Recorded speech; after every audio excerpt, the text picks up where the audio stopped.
daawada yaa xildhibaankii loo kordhiyay waan hayaa mid kamid ah xildhibaanada loo kordhiyay xildhibaan ka war joogiga hadii la yidhi caadista ma baxsanayo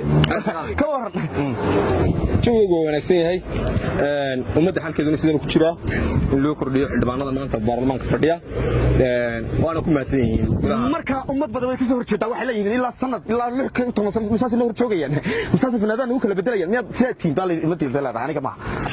waan hor fadhiyayno waayo shacban oo ku fadhiyo maantana waa loo kordhiyay inuu qasab qori caaradu ku fadhino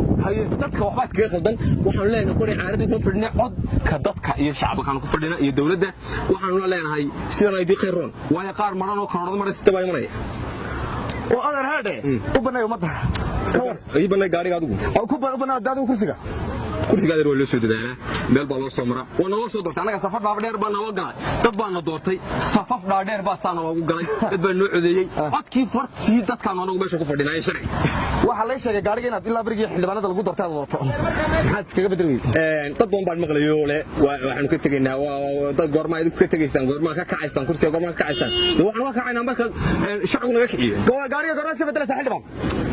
waxaan iska bedelayaa doorashada dambe ma isteerin toos baa mise waa isteerin kale waa kan ku iibsadaade mamana walba mise waa imari geli adeer waa ku yahay